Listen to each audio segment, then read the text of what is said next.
3 months had passed since the impossible day when one human ship had defeated an entire Veltari fleet without firing a single weapon.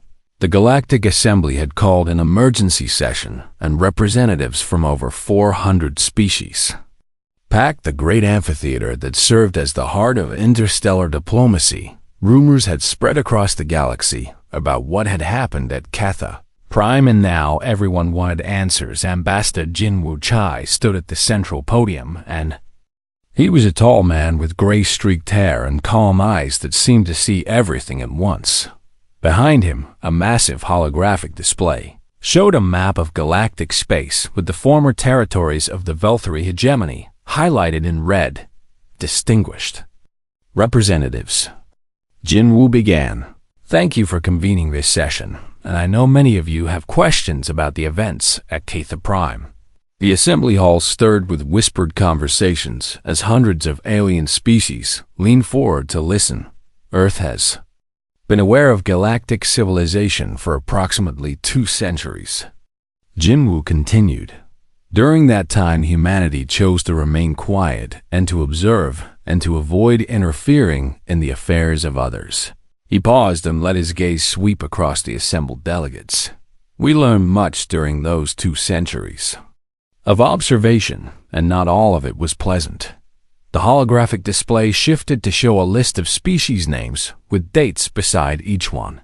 17 species were driven to extinction by the Veltari hegemony in the past century alone. Jinwoo said, billions of sapient beings killed and entire cultures erased from existence and worlds rendered uninhabitable. A murmur ran through the assembly, and many species had suffered under Veltari aggression, but most had been too weak to do anything about it. Humanity watched these extinctions happen. Jinwoo admitted, we watched and we debated, and we questioned whether we had the right to intervene in the affairs of others. His voice hardened slightly. We decided that we had been asking the wrong question. The assembly fell silent. The question was never whether we had the right to act. Jinwoo continued. The question was whether we could live with ourselves if we continued to do nothing while species were erased from existence. He gestured, and the display shifted to show the blue circle symbol that had appeared on the supply pods over Catha Prime. Humanity has decided to become more involved in galactic affairs, he announced, not as conquerors and not as rulers, but as a reminder that actions have consequences. A Veltari representative rose from their seat with anger visible in every movement. By what authority do humans claim the right to interfere in the sovereign affairs of the hegemony? The representative demanded. By what law do you justify your actions? Jinwoo turned to face the Veltari directly. We claim no authority, he replied calmly. We are simply stating what we will do. He let that sink in before continuing. The human intervention doctrine is straightforward. Jinwoo explained. Earth will not seek territory or tribute from any species, and we will not attempt to rule or control anyone. But any species engaging in genocide or mass enslavement or extinction-level aggression will find a human answering the call. And what happens when we choose not to recognize your doctrine? The Veltari representative challenged. Jinwoo smiled slightly, and it was not a cruel smile, but there was something in it that made several nearby delegates shift uncomfortably. You are welcome to test that resolve if you wish, he said simply. The holographic display shifted one final time, and it showed Captain Unipark standing on the bridge of the Quiet Mercy. The small vessel was now stationed at the edge of Veltari home space, and it sat alone in the darkness between stars waiting. With infinite patience, Captain Park has volunteered to remain near hegemony territory. Jinwoo explained, she will stay there as long as necessary to ensure that the lessons of Catha Prime are not forgotten. The Veltari representative stared at the image of that tiny ship, and something in their posture suggested they understood exactly what that presence meant. One ship had defeated 200, and now that same ship sat watching their homeworld, and they could not do anything about it. Jinwoo stepped back from the podium. Humanity does not wish to be your enemy, he concluded. We have no interest in conquest or domination, and we simply want a galaxy where species can exist without fear of extinction." He paused, and his final words carried across the silent assembly hall. "But we will protect those who cannot protect themselves, and we will answer every call for help. So perhaps consider that before deciding to prey upon the weak." The assembly erupted into chaos as delegates shouted questions and demands, but Jinwoo simply bowed politely and walked away far across the galaxy on Ketha Prime, the former prison. Camps had been transformed into reconstruction zones, and human aid workers moved among Kethan refugees, distributing supplies and providing medical care. A young Kethan child watched the humans with curiosity as they worked tirelessly to help her. "People rebuild?" She approached one of the volunteers, a woman named Sojin, who was organizing food distribution from one of the supply pods that had fallen from the sky 3 months ago. "Why did you come here?" the child asked in her own language, which Sujin understood through a translation device. Sujin knelt down to meet the child's eyes. "Because someone called for help," she said gently, "and we always answer." "But why?" the child persisted. "We are not your species, and we cannot give you anything in return." Sujin smiled, and it was a warm smile full of genuine kindness. "You do not need to give us anything," she replied. "We do not help because we expect something back, and we help because we can, and because it is the right thing to do." The child considered this for a long moment. "Are all humans like this?" she asked. Sojin thought about the question carefully before answering. "We try to be," she said. "We are not perfect, and we have made terrible mistakes in our history. But we learned from those mistakes, and we decided to be better." In a cell on a Velthari prison station, Commander Zora sat alone in the darkness. He had been stripped of his rank and his honors, and he awaited trial for the crimes committed during his conquest of Ketha Prime. He replayed the moment the human ship arrived over and over in his memory, and he remembered the celebration and the confidence and the absolute certainty that nothing could threaten the mighty Velthari hegemony. He remembered laughing at the idea that one soft, fragile creature could pose any danger. He remembered Keseth's warning about the Moradi Syndicate and how 90-star systems had simply vanished, and he finally understood the old warning his grandmother had told him when he was young: "Never wake something that has chosen to sleep." She had said, "Because you cannot know what it will do once it opens its eyes." Humanity had been sleeping for 200 years, and now they were awake on the edge of Velthari space. The quiet Mercy drifted silently among the stars, and Captain Una Park sat on her bridge reviewing reports from the reconstruction efforts on Ketha Prime. She did not enjoy what she had done to the Velthari fleet, but she had made peace with the necessity. Long ago, her job was to protect those who could not protect themselves, and sometimes that meant showing predators exactly why they should choose different prey. A communication came through from Earth Command, and she accepted it with a touch. "Captain Park," the voice said, "we have detected another distress signal from the Outer Rim, and a species called the Tanari are requesting assistance against a hostile force." Una nodded and began plotting a course. "Understood," she replied. "The quiet Mercy is responding." She looked out at the stars one final time before engaging her engines. Somewhere in the galaxy, someone had called for help, and as always, a human would answer. Zorath paced the bridge of the Eternal Dominion as his officers worked frantically at their stations, and the mood had shifted completely from celebration to barely controlled panic in a matter of minutes. "I want answers," he snarled at his tactical officer. "How did one small vessel disable a Velthari warship without firing a single weapon?" Keseth shook his head slowly. "Commander, I have reviewed the sensor data 17 times, and there is simply nothing to explain what happened, because one moment our corvette was fully operational, and the next moment it was dead. Then our sensors are malfunctioning." Zorath insisted. "All 12 backup systems confirm the same readings."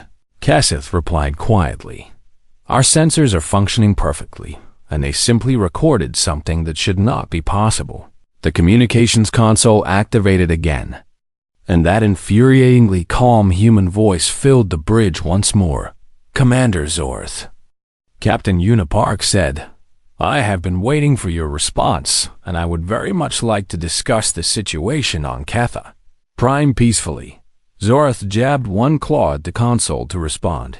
"Human, you have attacked a vessel of the Velthari hegemony, and this is an act of war. I disabled a vessel that fired upon me first." Yuna corrected gently, "And the crew is completely unharmed and will recover shortly, so I would not call that an attack. You will surrender your ship immediately," Zorth commanded, "and you will present yourself for questioning, or I will send my entire fleet to reduce you to atoms." There was a brief pause before Yuna responded. "Commander, I intercepted an emergency beacon from this system 12 days ago, and it spoke of invasion and destruction and a species facing extinction, so I traveled here as quickly as I could, and I am asking you respectfully to tell me what has happened to the Kethan people." Zorth laughed harshly. "The Kethans are now property of the Velthari hegemony, as you will be shortly, and their world belongs to us, and their people will serve us, and there is nothing you or anyone else can do to change that." "I see," Yuna said, and something subtle shifted in her tone, though Zorth did not notice it. "That is unfortunate." "Unfortunate for you," Zorth agreed. "Now surrender or be destroyed." "I had hoped this would go differently," Yuna replied, and now there was something almost sad in her voice. "I really did." Zorth cut the communication and turned to his officers with fury burning in his eyes. "Send a full squadron," he ordered. 12 destroyers should be more than sufficient to capture one small vessel, and I want that human brought before me in chains. The order went out immediately, and 12 of the hegemony's finest warships broke from formation and accelerated toward the edge of the system where the quiet mercy waited.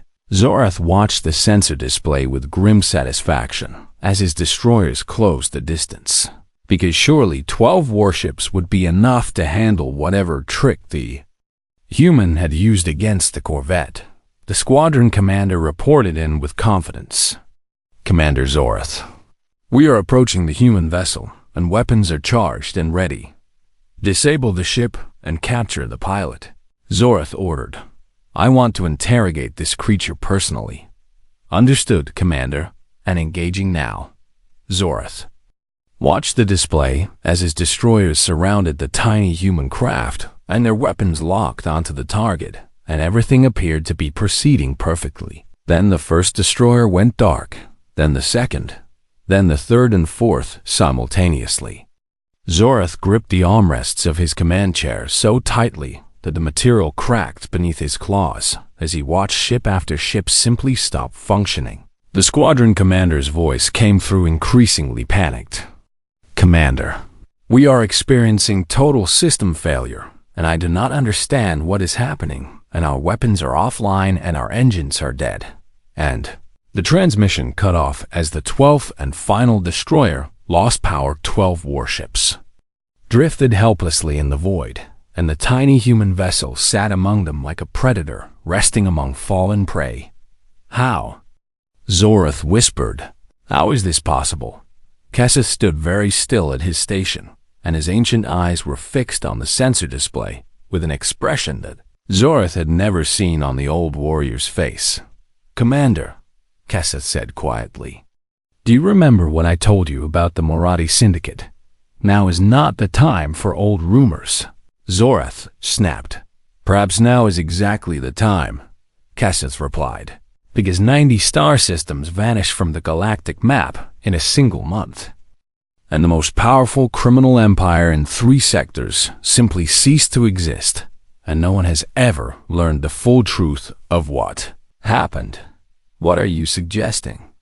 Zorth demanded. "I am suggesting that perhaps we have made a serious miscalculation," Kessa answered, "and perhaps the soft, fragile creatures from the distant spiral arm are not as insignificant as traitor." Reports indicated. The communications console activated once more. "Commander Zorth, Yuna said calmly. Your crews are unharmed and will recover within a few hours, just like the Corvette crew. And I have no desire to cause suffering to soldiers who are simply following orders. Zorath found himself unable to respond immediately, because his mind was still trying to process what he had witnessed. I would like to speak with you in person. Yuna continued, and I believe a face-to-face conversation would be more productive than continuing to disable your vessels one squadron at a time. You would board my flagship. Zorath managed to say, alone. Yes, Yuna replied simply. I will arrive in 10 minutes, if that is acceptable. Kesseth leaned close to Zorath and whispered urgently. Commander, this could be a trap, and we should not allow this creature aboard our vessel. But Zorath was thinking now, and his initial fury was giving way to cold calculation, because if this human was foolish enough to board his flagship alone, then perhaps they could capture her and learn the secrets of her technology. Very well. Zorath said slowly, You may come aboard and we will talk. Thank you, Commander, Yuna replied. I appreciate your willingness to discuss this situation. The communication ended and Zorath immediately began issuing orders. I want every weapon on this ship trained on the shuttle bay, he commanded, and I want 500 of our best soldiers positioned along every corridor between the airlock and this bridge, and I want energy-dampening fields active at maximum power. His officers scrambled to comply, and within minutes, the Eternal Dominion had been transformed into a fortress designed to capture one small human. Zorath stood at the center of his bridge and watched the shuttle bay cameras as a tiny vessel detached from the quiet Mercy and approached his flagship. She is actually coming alone, one officer said with disbelief. Then she is a fool, Zorath replied, and her foolishness will be her undoing. The shuttle landed in the bay and the airlock cycled, and then the inner door opened. Captain Yuna Park stepped through, and she was smaller than Zorath had expected, with dark hair pulled back from her face and eyes that seemed to take in everything at once. She wore a simple gray uniform with no visible weapons and no armor, and nothing that suggested she posed any threat whatsoever. Hundreds of weapons pointed directly at her from every direction, and soldiers lined the corridor, ready to seize her at the first command. Yuna looked at the assembled firepower with an expression that might have been amusement or might have been patience. Then she smiled. It was a small smile, and it held no malice and no fear, and somehow that made it more unsettling than any display of aggression could have been. Thank you for having me, she said politely. Now shall we discuss the people of Ketha Prime? And she began walking calmly toward the bridge, as if 500 armed soldiers posed no more threat than furniture. Commander Zorath remained frozen in place on his own bridge, but his mind raced desperately for some way to regain control of this impossible situation. This human had paralyzed his flagship with technology that should not exist, and she stood before him offering terms as if she held all the power in the galaxy. The worst part was that she did hold all the power, and they both knew it. But Zorath had not conquered 200 worlds by surrendering at the first sign of difficulty, and he had one final option that even this strange human could not have anticipated. During his paralysis, he had been slowly working his left hand toward a hidden panel on his belt, and the neural lock the human had placed on him was strong, but it was not absolute, and millimeter by millimeter, he crept toward the emergency override. Your terms are interesting, Zorath said, slowly buying time as his fingers finally touched the panel. Perhaps we could negotiate. Yuna tilted her head slightly, as if she knew exactly what he was doing, but she did not stop him. I am always willing to negotiate, she replied. Zorath pressed the hidden button. Across the fleet, hundreds of special weapons began activating simultaneously, and these were not ordinary cannons or missiles, but planet crackers designed to shatter entire worlds, and they had been installed on every major vessel as insurance against exactly this kind of situation. the paralysis holding. Zorath suddenly weakened as the emergency systems diverted power, and he straightened up with triumph. Blazing in his eyes, "You think you are clever. Human," he snarled. "But even if you destroy my entire fleet, right now Ketha Prime dies with us." The main view screen flickered to life, showing the planet below surrounded by the Valkyrie fleet, and dozens of planet cracker weapons were now visible, charging with deadly energy. Every one of those weapons is aimed at that world. Zorath continued, "And they are programmed to fire automatically if I do not input a cancel code every 60 seconds. So you see, even your advanced technology cannot save the Kethans now."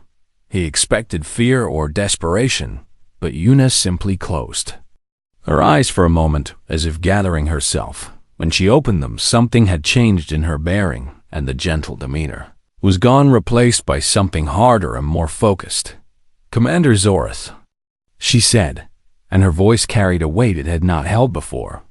"I was really hoping to handle this quietly. You have no options left," Zorath insisted.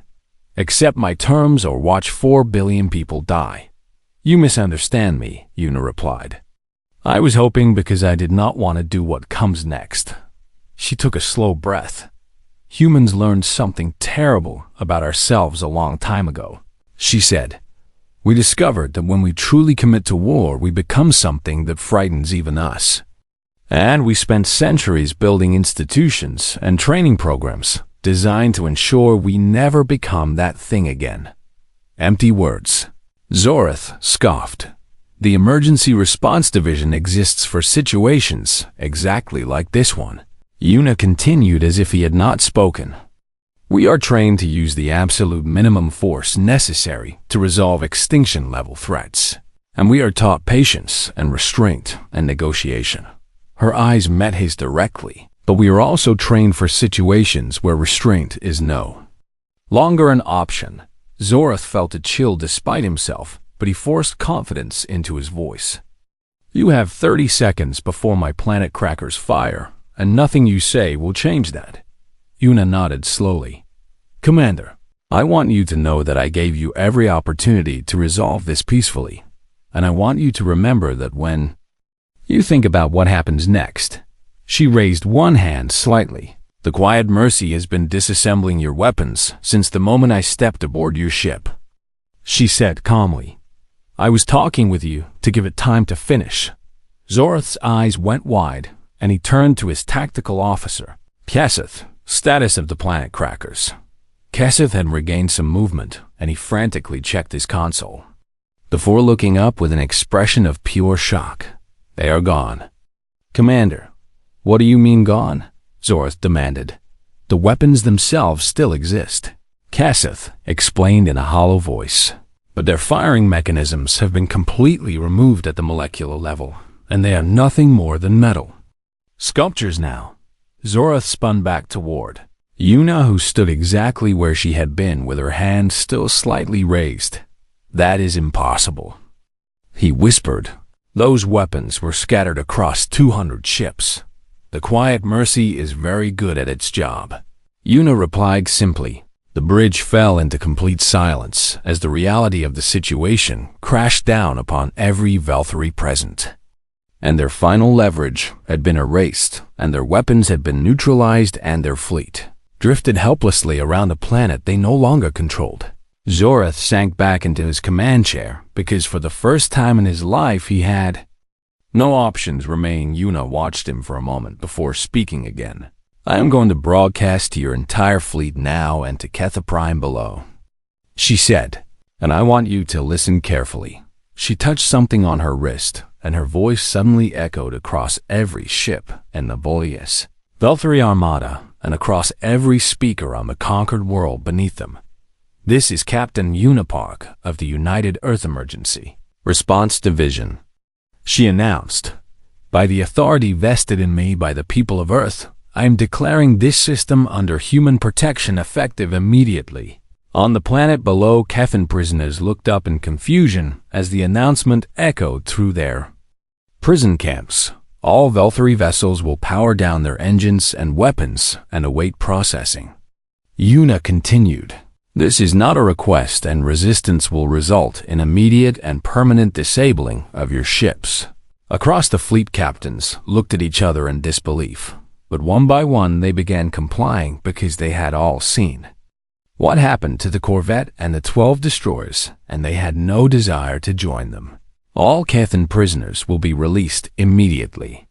Una said, Valtteri ground forces will withdraw to designated areas, and any harm done to Kethan civilians from this moment forward will be met with severe consequences. She paused and her voice softened slightly. The Valtteri hegemony's government will receive a formal diplomatic communication within the hour. She concluded, I strongly suggest that they read it very carefully. The broadcast ended and Una turned back to Zorath, who sat slumped in his command chair with the weight of absolute defeat pressing down upon him. I am sorry it came to this, she said quietly. I truly am sorry, Zorath repeated bitterly. You have humiliated the hegemony and destroyed our conquest, and you say you are sorry. I did not want to destroy anything, Una replied.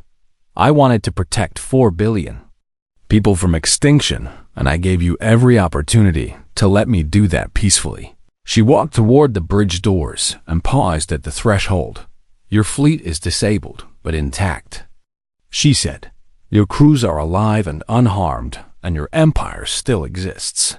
So consider that the next time you think about how this day could have ended, on Ketha Prime, far below the first prison camp gate swung open, and Valtteri guards stood, frozen as their control systems shut down, and Kethan prisoners stumbled out into sunlight they had thought they would never see again. From orbit, supply pods began falling, marked with an unfamiliar symbol that none of them recognized. It was a simple design of a blue circle on a white field, and it was the symbol of humanity's promise to those who could not protect themselves. And in the sky above 4 billion, Kethan saw the tiny human vessel holding position among 200 Valtteri warships, and they did not understand how one small ship had saved their entire species. But they knew that someone had answered their call for help, and that was enough. They celebrated too soon. A human answered the call. Captain Una Park walked through the corridors of the Eternal Dominion with her hands clasped loosely behind her back, and her footsteps echoed softly against the metal floor as hundreds of weapons tracked her every movement. The Valtteri soldiers towered over her by nearly 2 feet, and their crystalline exoskeletons gleamed under the harsh lighting, and their weapons hummed with barely contained energy. Una glanced at them occasionally with something that looked almost like curiosity, but she showed no sign of fear or concern. She arrived at the bridge doors, and they slid open to reveal Commander Zorath standing at the center of his command platform, surrounded by his senior officers and additional guards. Commander Zorath, Una said pleasantly as she stepped onto the bridge. Thank you for agreeing to meet with me. Zorath studied this strange creature that had somehow disabled 13 of his warships without firing a single shot, and he found himself deeply unsettled by how ordinary she appeared. She was soft and small and fragile, looking with no natural armor or weapons, and by all logic she should be trembling in terror before him. Instead, she looked at him with calm, steady eyes that held no aggression, but also no submission. You requested this meeting, Zorath said coldly. So speak quickly before I lose patience. Una nodded and took a moment to look around the bridge at the officers and guards and weapons all pointed in her direction. I came here because I intercepted a distress beacon from Ketha Prime, she began. The beacon spoke of an invasion and of cities burning and of a species facing extinction. The Kethans resisted our rightful tribute demands. Zorath interrupted. They faced the consequences of that resistance, and now they belong to us. I see, Una replied quietly. And how many Kethans died during your conquest? Zorath made a dismissive gesture with one of his forearms. Millions, perhaps. And what does it matter, because the survivors will serve the hegemony for generations to come? It matters to me, Yuna said simply. And it matters to the organization I represent. Zorath leaned forward on his command platform with contempt in his voice. And what organization is that exactly? I work for the United Earth Emergency Response Division, Yuna explained. Our purpose is to respond to extinction-level events across the galaxy. Never heard of it? Zorath replied. Most species have not, Yuna acknowledged. We prefer to work quietly when possible. She paused and met Zorath's gaze directly. I am here to offer you terms. Commander, Zorath laughed, and the sound was sharp and mocking. You are one creature on one tiny ship, and you stand surrounded by my guards and my weapons, and you speak to me of terms. Yes, Yuna agreed. I am offering you an opportunity to resolve this situation peacefully, because I believe that would be better for everyone involved. Then present your ridiculous terms, Zorath said with amusement. And then I will present my own, which will involve you spending the rest of your short life in a cell. Yuna nodded, as if this was exactly what she had expected. My terms are simple, she said. The Valkyrie will release all Kethan prisoners immediately, and you will provide reparations for the damage caused during your invasion, and you will withdraw your forces from this system permanently. Zorath stared at her in disbelief for a long moment before erupting in genuine laughter. You want us to simply give up our conquest, he said between laughs. To abandon a world we spent 2 years claiming, and to release 4 billion slaves, and to pay reparations to a defeated enemy. Yes, Yuna confirmed. And what do we receive in exchange for this absurd surrender? Zorath demanded. I leave, Yuna replied. And Earth considers the matter closed, and you are free to continue your existence without further interference from us. Without further interference, Zorath repeated mockingly. One human threatens the entire Valkyrie hegemony with interference. He rose from his command chair and walked toward Yuna until he towered directly over her small frame. Let me explain something to you. Creature, he said with venom in his voice. The hegemony has conquered over 200 worlds, and we have destroyed 17 species that defied us, and we have existed as a galactic power for 3 centuries.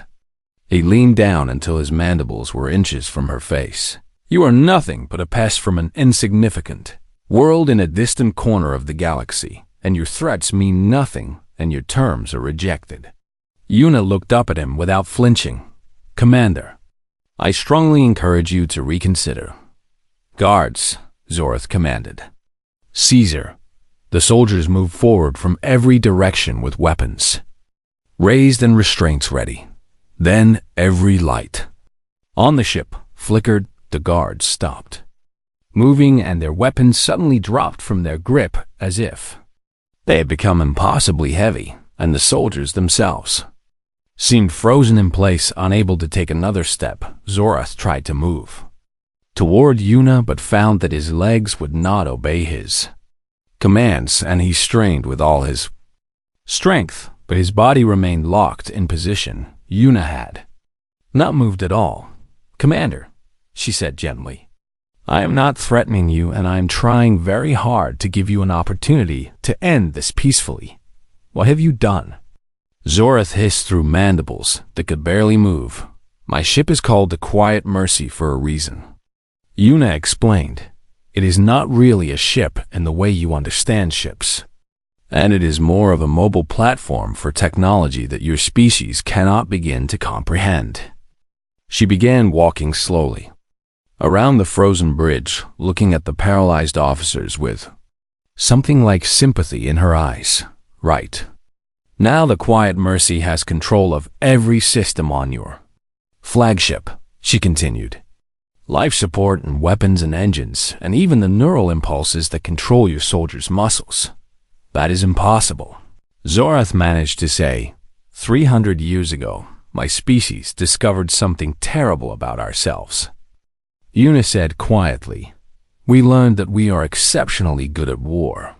And when humans truly focus on destruction, We are capable of things that frightened even us. She stopped walking and turned to face Zorath directly. We spent centuries trying to be better than that, Commander, and we built systems and institutions designed to channel our capabilities toward protection rather than conquest. And that is why I am here. You cannot defeat the entire hegemony. Zorath insisted through clenched mandibles. I do not want to defeat anyone, Una replied. I want to protect 4 billion Kethans from extinction, and I want to give you the chance to walk away from this situation with your fleet and your empire intact.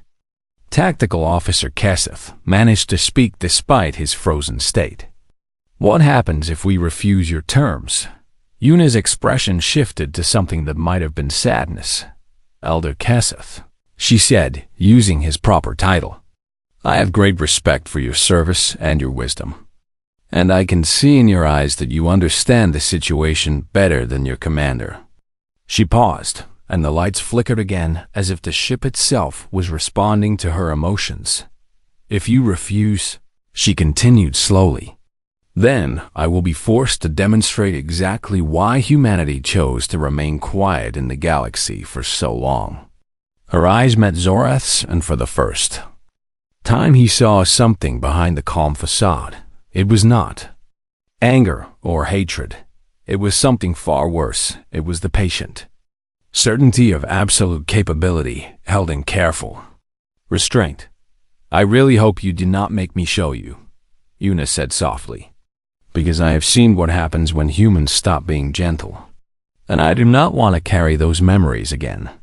The bridge remained frozen around her, and the greatest warship in the Velthari fleet hung helpless in the void, and Commander Zorath, finally, began to understand that he had made a terrible mistake, but his pride would not let him admit it.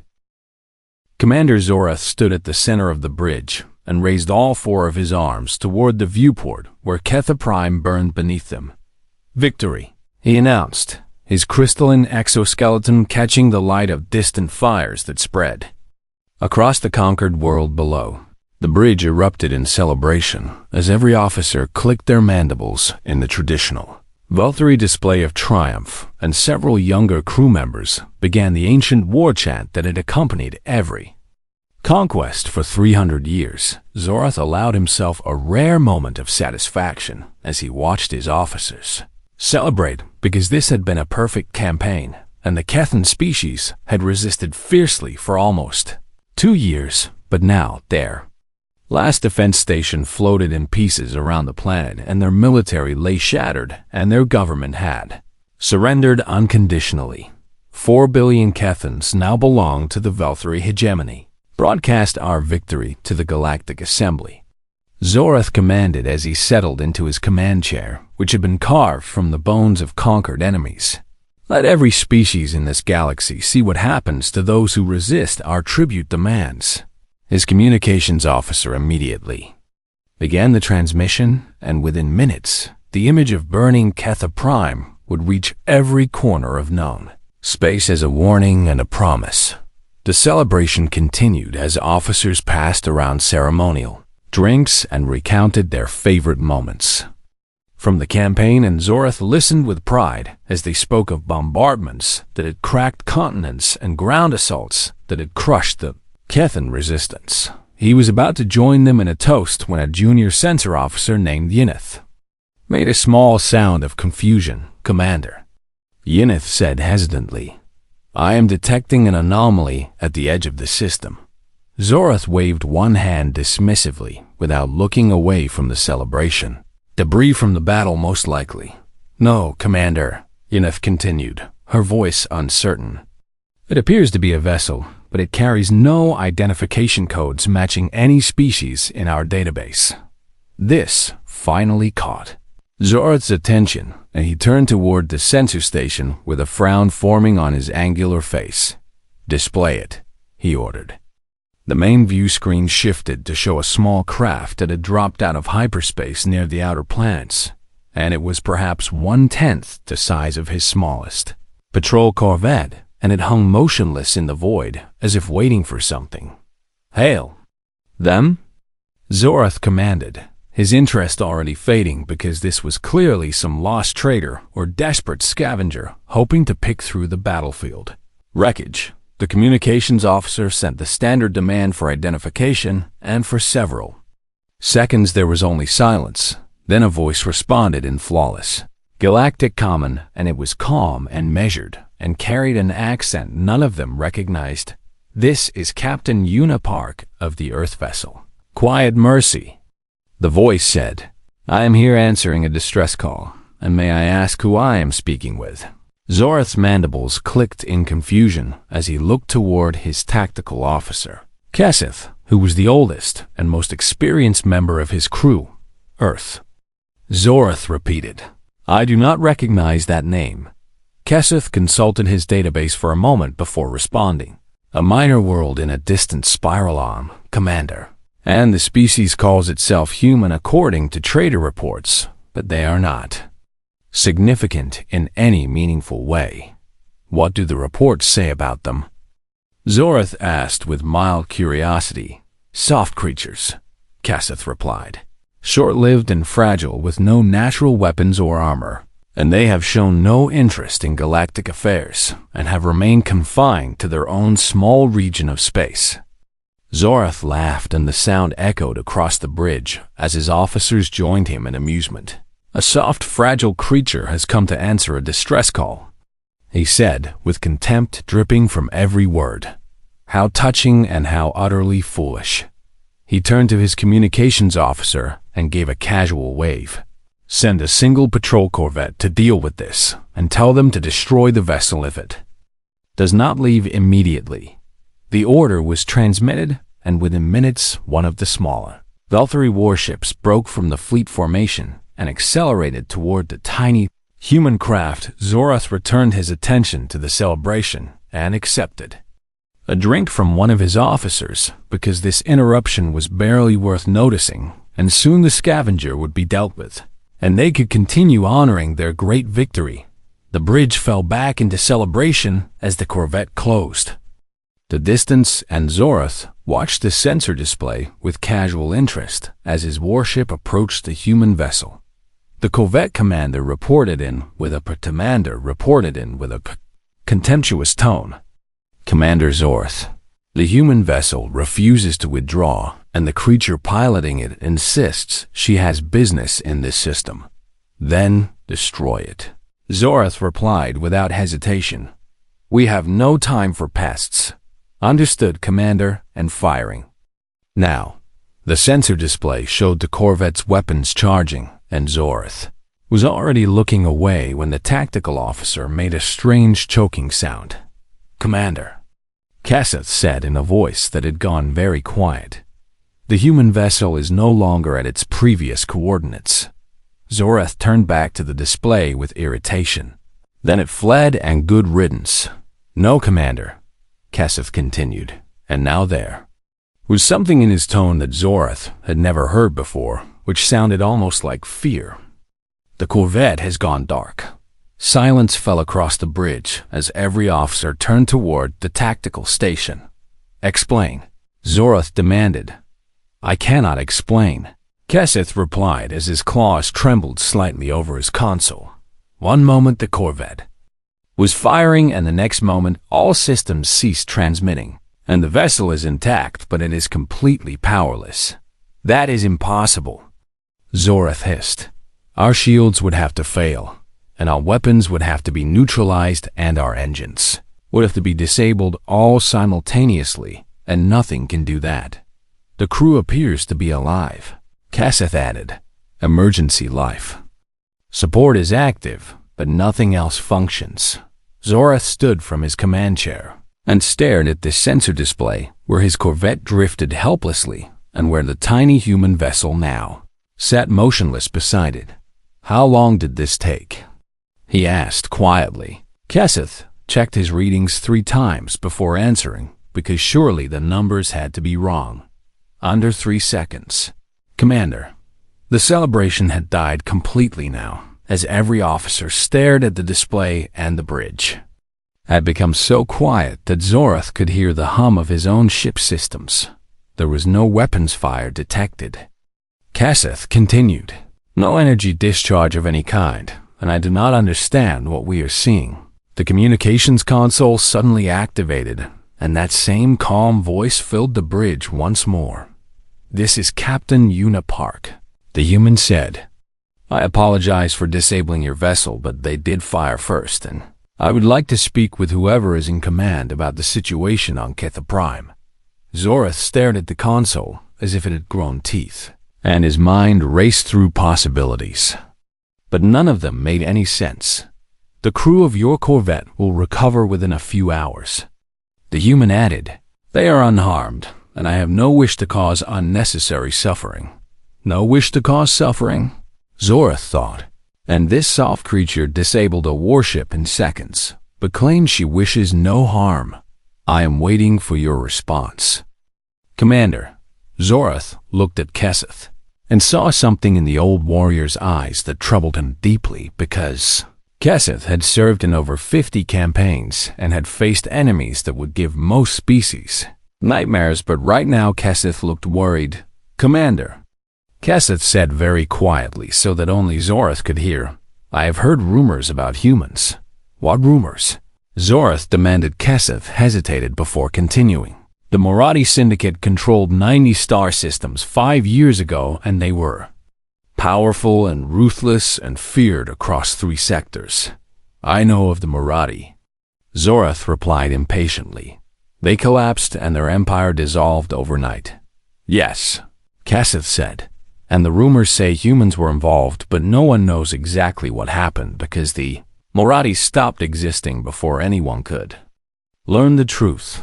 Zorath felt something cold settle in his chest as he looked back at the sensor display, where one small ship waited patiently beside his crippled corvette on the main view screen. Ketha Prime still burned beneath them, but for the first time since the campaign began, Commander Zorath wondered if perhaps the celebration had come too soon.